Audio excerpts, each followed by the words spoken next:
Welcome back to the channel. Today we're diving into something that most people won't talk about openly, but it's critical if you've ever felt frustrated in relationships. No blocking, no chasing, make this move and let them feel it naturally now.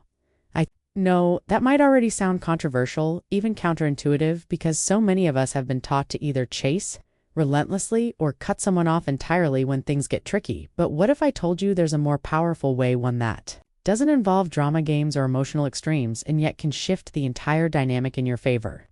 I've seen it countless times in my work with people navigating complicated relationships. One moment someone is texting constantly, calling non-stop, desperate for attention. The next they're ghosted or blocked, wondering why the connection fizzled. And here's the truth: that constant chasing or abrupt shutting down rarely works. It creates tension, confusion, and resentment. The move I'm going to show you today is the exact opposite. It's subtle, it's deliberate, and it works because it taps into something far deeper than surface-level attention. It engages the mind and the emotions naturally. This is about presence without pressure, about showing someone that you value yourself and your boundaries without forcing them to prove anything to you. And believe me, I've seen how people respond when this principle is applied correctly. There's a shift, an almost invisible tension that changes how the other person perceives you. It's not manipulation. It's the natural outcome of confidence, self-respect, and emotional intelligence. Over the next few minutes, we're going to break this down step by step. I'll guide you through the mindset you need, the subtle moves that actually make an impact, and why doing less in the right way can create far more influence than doing too much. This approach also protects your emotional health, your self-image, and your long-term relationship success. By the end, you'll understand why blocking, chasing, or forcing attention is outdated, and how one strategic approach can make them feel it without you having to lift a finger. So if you're ready to stop the drama and finally see results the smart way, let's get into it. Stop the chase, start the pause. This is where most people completely miss the point. When someone pulls away or seems distant, the instinct is immediate.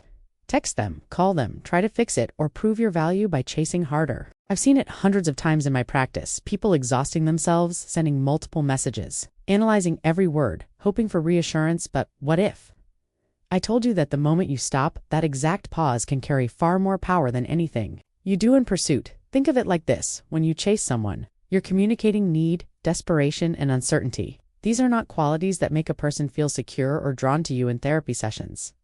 I've often asked people to reflect on their own behavior in relationships time and again. Those who admitted they were constantly on for someone, texting first, replying instantly, or overextending themselves, reported feeling drained and undervalued. And on the other side, most of the time, the person being chased didn't respect the constant availability.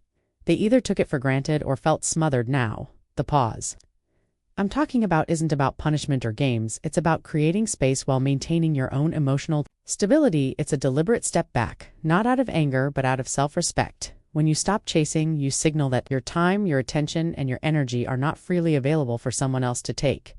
This also helps regulate your emotions, reduce anxiety, and restore your sense of control. In my experience, this alone shifts the dynamic. People begin to notice your absence, and they start to question the automatic assumption that you will always be there. That small shift in perception is powerful because it engages their mind. They can't help but think, wonder, and reassess how they feel. I've worked with individuals who applied this approach and were amazed at the results. One person shared that after implementing the pause, they noticed the other person starting to reach out more naturally, showing interest.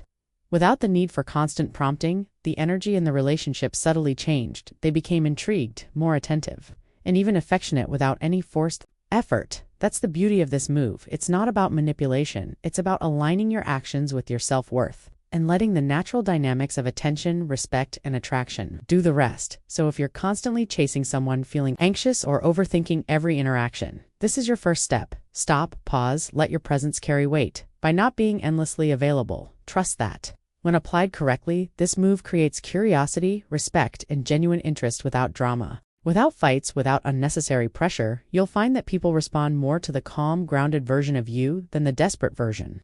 You've been showing confidence speaks louder than texts. This is one of those truths that's simple, but often completely misunderstood. Men come to me all the time frustrated, thinking that if they just text more, compliment more, or show they care constantly, a woman will feel more attracted to them. But in reality, what creates attraction is rarely about the quantity of your messages. It's about the quality of your presence, your energy, and the unspoken signals you send. I remember one session with a man who admitted he would check his phone every hour waiting for a reply, overanalyzing each word, and even planning his next message based on the last emoji she sent. He felt like he was putting in 100% of the effort, while getting little in return. When I asked him what he thought confidence looked like, he struggled to answer. Here's the thing, confidence isn't about being loud, persistent, or constantly proving your value true.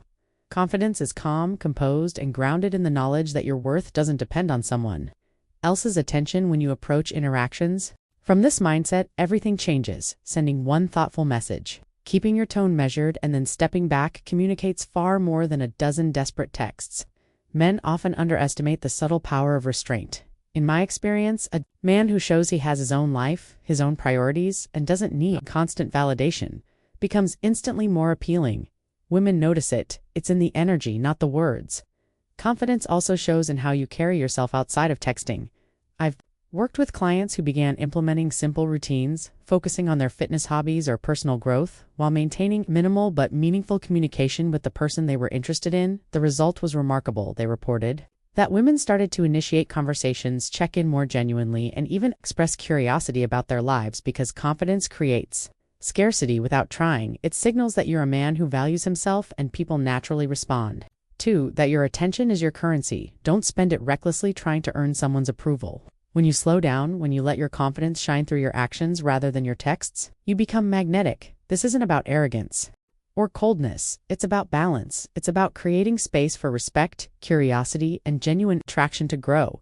So if you've been caught in the trap of over-texting, chasing, or constantly worrying about your next move, shift your mindset, focus on building your life, your confidence, and your presence. Send messages with intention, not desperation. Speak with self-assuredness, not. When you do this, attraction grows naturally without forcing it. Boundaries create attraction. This is one of the most misunderstood principles in modern relationships, yet it's also one of the most powerful. Men often think that being nice or available all the time will make someone like them more. The truth is the exact opposite. When you have clear boundaries and you protect your time, energy, and emotions, you immediately create respect, and respect is the foundation of attraction. I've seen this play out countless times in my practice. One client came to me frustrated because he felt like he was constantly giving texts, calls, favors, while the other person seemed indifferent. He was exhausted and confused. I asked him to try something counterintuitive. Stop overextending himself. No more answering immediately, no more saying yes to every request, no more trying to prove his value. At first, he worried that he would lose the connection, but what happened instead was fascinating.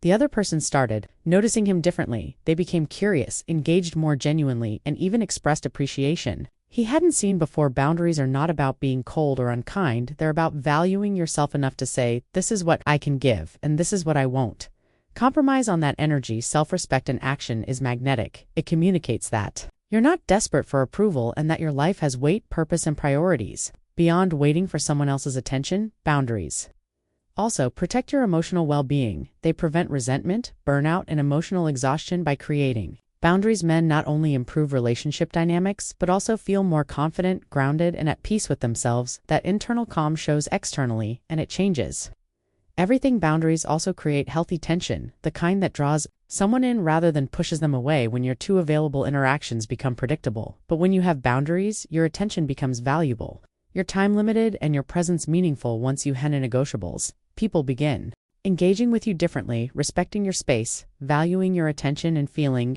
drawn to the confident, grounded man you've become. The power of subtle absence is where